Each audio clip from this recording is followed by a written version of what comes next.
자, 이번 시간에는요, 지난 시간에까지 우리가 이제 멘델의 우열 분리 독립의 법칙을 배웠었죠.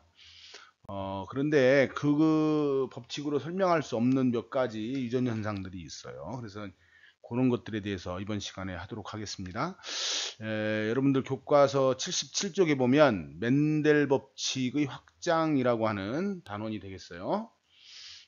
여기 보면은 어떤 내용들이 있느냐면 멘델은 7가지 형질을 우리가 가지고 연구를 했는데 우성과 열성 관계가 매우 뚜렷합니다. 그런데 그렇지 않은 것들이 있어요. 예를 들자면 분꽃의 경우에는 붉은색 분꽃하고 흰색 분꽃을 교배하면 붉은색이나 흰색이 나오는 것이 아니라 분홍색 분꽃을 가지게 되는데요. 붉은색 분꽃은 라지알이고, 흰색 분꽃은 스몰알이에요. 그래서 이제 여기서 잡종은 스몰알을 갖게 되는데, 이때 우리가 이제 멘델 법칙에 의하면 얘가 붉은색이 되어야 되는데, 이게 붉은색이 안 되고, 분홍색이 되는 거예요. 그래서 이제 이때는 이 라지 R이 우성이다, 스몰 R이 열성이다 이렇게 얘기할 수 없죠. 이렇게 우열 관계가 불완전할 때 우리는 이것을 불완전 우성이라 그래요. 그러니까 라지 R과 스몰 R 대립 유전자가 불완전 우성이다 이렇게 설명을 할 수가 있는 거죠. 자, 여러분들 교재에 보면 밑에 이걸 그림으로 나타내는 게 있어요. 여기 보면 붉은색 꽃하고 흰색 꽃 있는데 여기서 만들어진 생식세포가 라지알, 스몰알이죠. 그래서 이제 얘들을 교배하게 되면 얘들이 수정하게 되면 라지알, 스몰알이라고 하는 개체가 나오는데 얘가 분홍꽃이죠. 그럼 얘가 이제 다시 그 자가수분을 시키면 이것이 이제 반 나뉘어져서 생식세포가 만들어지는데 이쪽이 수크루, 이쪽이 암크루라고 할 때 똑같이 자가수분한 거니까 생식세포가 라지알, 스몰알 이렇게 만들어질 거란 말이죠.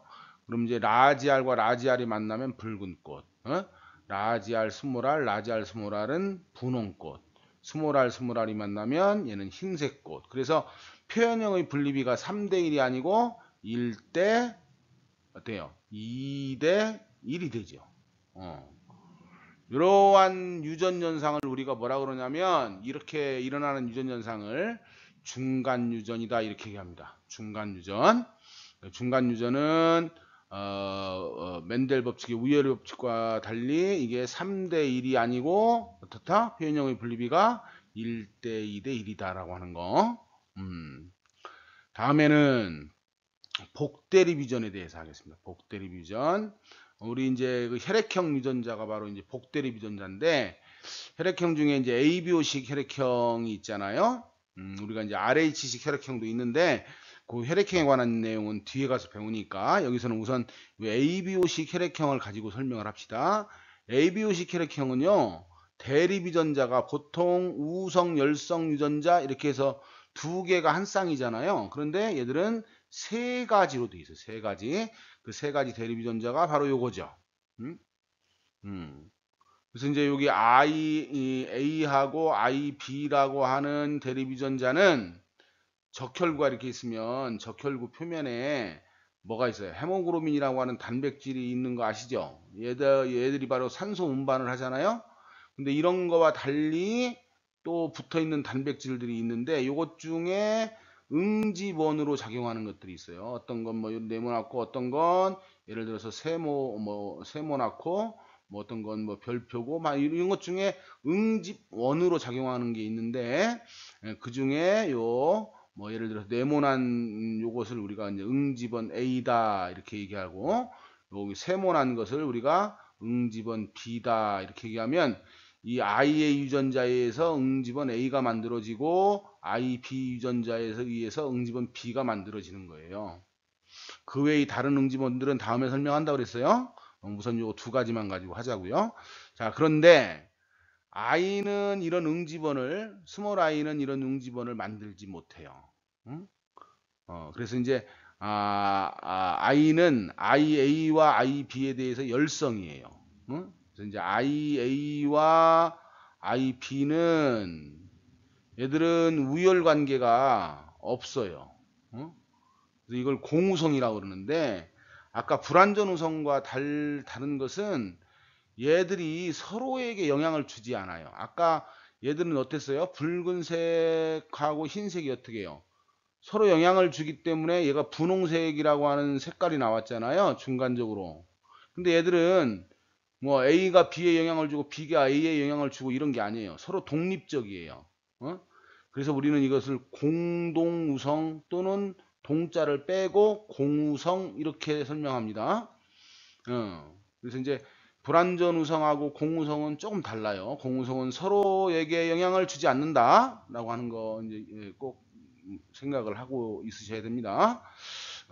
자, 그런데 우리가 이제 이 대립유전자는 세 가지가 있지만 사람은 염색체가 상동 염색체가 이렇게 쌍으로만 있잖아요. 그러니까 이 세 개 중에 어떻게 해야 돼? 두 개밖에 올 수가 없지. 그렇죠? 두 개가 같은 것이 올 수도 있고 IA 이렇게 올 수도 있고 IA 그다음에 IB 이렇게 올 수도 있잖아요. 그래서 이제 그런 조합이 몇 가지가 나오느냐면 이렇게 6가지의 조합이 나오죠. 그래서 이제 요 IA일 때는 당연히 요게 A 응집원만 만들겠지. 그다음에 요에도 요 IA가 스몰 i에 대해서 우성이라 그랬으니까 얘가 A 응집원 만들 테고, 얘도 B 응집원 만들 테고, 얘는 다시 B 응집원 만들 테고, 얘는 어떻게 했어요? 얘는 A, B 응집원을 다 만들겠지. 서로에게 영향을 안 주고 독립적으로 작용한다 그랬어. 그 다음에 스몰 ii는 얘는 응집원을 만들지 않으니까 응집원이 없어요. 그렇죠?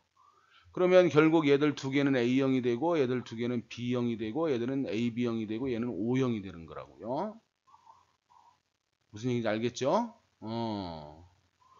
그래서 이제 이렇게 대립유전자가 세 가지 이상일 때 우리는 그걸 복대립유전자다 이렇게 얘기합니다. 아까 공동우성 설명했죠?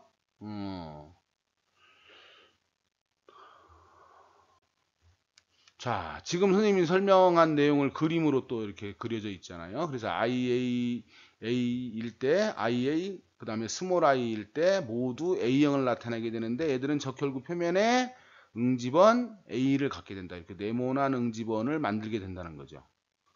IAB는 여기 네모난 거하고 동그란 거를 다 만들죠. 그래서 얘는 AB형이 되고, IBB나 IBI는 어떻게 된다? 동그란 것만 만들기 때문에 B형이 된다. 그러나 II는 응집원을 아예 만들지 못하기 때문에 O형이 된다는 거예요. 자, B형과 AB형을 가진 사이에서 태어날 수 있는 자식의 혈액형이 뭐냐 그랬는데, 자, B형이면 유전 인자형이 어떻게 되나요? 요거 둘 중에 하나겠지. 그죠? IB 아니면 IBB 아니면 IB 스몰 i일 거라고요. 그러나 AB형은 A, B밖에 없지. 그렇죠? 그러면 여기서 만들어지는 생식세포를 만들 때 여기도 반 나뉘어져야 되고 여기도 반 나뉘어져야 되죠. 그렇죠? 그러면 이럴 때는 반 나뉘어져 봤자 나올 수 있는 게 IB밖에 없네. 그렇죠? 한 종류밖에. 여기서는 IB하고 뭐가 나와? 스몰 i가 나올 수 있네. 그죠? 이렇게 나올 수 있네요. 응? 그러면 B형인 사람은 지금 요건지 모르니까 가능한 것이 IB 생식세포하고 스몰 i 생식세포를 만들 거예요. 그 다음에 여기서는 당연히 IA, IB 이런 생식세포를 만들겠지. 그렇죠? 그러면 자, 이 생식세포들이 요거하고 만나면 자, 요렇게 만나면 뭐가 돼요? IB가 되지. 그러면 AB형이 되겠네. 그죠? 그 다음에 이렇게 만나면 어떻게 되나요? 이렇게 만나면 IB. 그래서 B형이 되겠네. 그 다음에 요거하고 이렇게 만나면 어떻게 되나요? 이렇게 만나면 IA, 스몰 i. 우성은 앞에 씁니다. 이거를 스몰 i 또는 이렇게 쓰면 안 돼요. 이거 열성을 앞에 쓰면 안 됩니다. 이렇게는 안 돼. 반드시 우성을 앞에 써야 돼. 얘는 A형. 그렇죠? 그 다음에 얘하고 만나면 어떻게 돼요? I, B, 스몰 I 그러니까 B형. 어? 얘는 B형, 여기는 A형, 여기는 B형, 여기는 AB형. 그래서 자식의 혈액형은 AB형 아니면 B형 아니면 A형이 되겠네. 이건 중복되는 거고. 그렇죠? 오늘 여기까지 하겠습니다. 수고하셨습니다.